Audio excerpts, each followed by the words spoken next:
Hey folks, Eric here from DirdleSneakers.com, and today I want to talk to you about the Gel Nimbus 22 from ASICS.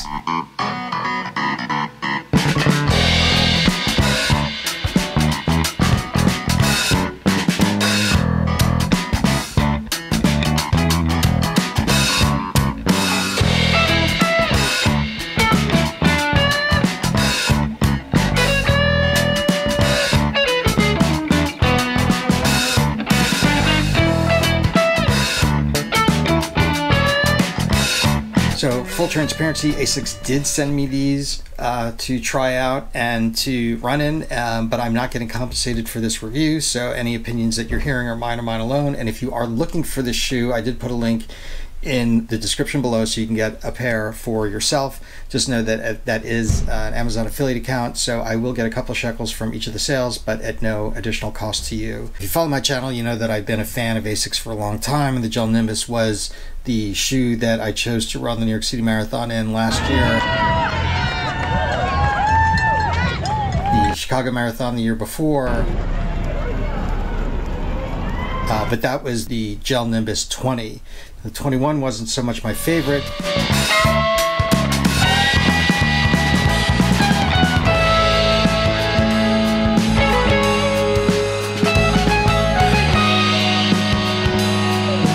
So I sort of skipped that one, and I think that they have really come back to their own with the Gel Nimbus 22.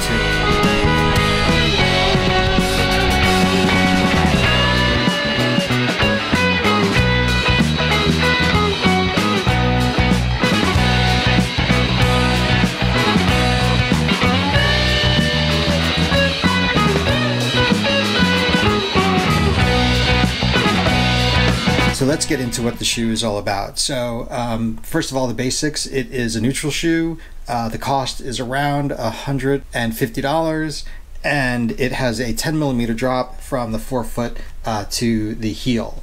This is definitely going to be one of the meatier shoes. It comes in at 10.9 ounces, which is almost a half ounce lighter than last year, but it's still on the heavier side. So this is not meant to be a speed workout shoe. This is something that I definitely will wear for my long runs on the weekends, but also midweek runs. They're super comfortable to wear as well.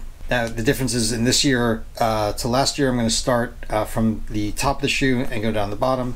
The upper is made of a monofilament. They simplified the toe this year to make it make your toes less prone to blisters, makes it a little bit lighter, makes it a little bit easier to breathe.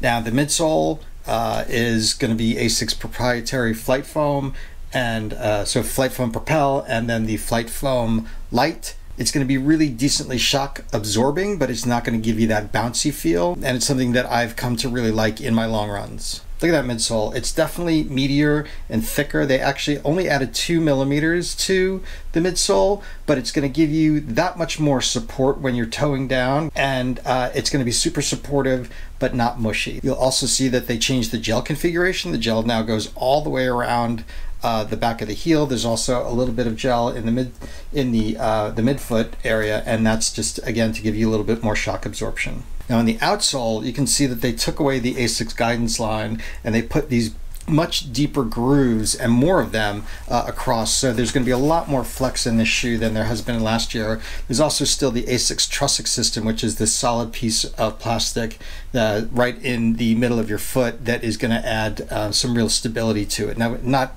a stability shoe, but it's just going to keep your foot solid on the ground when you hit. You can see that in the back, the Exoskeleton heel counter is minimal this year as compared to last year and the year before, but it's still going to hold your heel solid in there, so you feel really supported in the back of the shoe. My overall opinion of these, I think that ASICS has really redeemed themselves from the 21s. I think that the 22s are certainly something that I'm going to have in the rotation for my long runs as I start training for the New York City Half, and then I'm going to get a couple more pairs for training for the New York City Marathon next year. Actually it's December for next year. I love the 10mm drop, makes you feel like you're being propelled a little forward. The 2mm extra of the Flight Foam Light in the midsole, I think, makes it, like I said, a little Hoka-esque, but it doesn't detract from the performance of the shoe. That's about it, folks. If you like this video, smash that like button below, get it up in the YouTube algorithm a little bit more. And if you like gear reviews, race reviews, or anything endurance sports related, I'm your guy. Please hit the subscribe button and the bell next to it so you get notified when I put new videos up just about every week. And if you're not watching it, please make sure that you are checking out my vlog series on training for the New York City Half, all the trials and tribulations that one goes through when they're in a 16-week training cycle. All right, folks, thanks for tuning in, and I'll see you next time.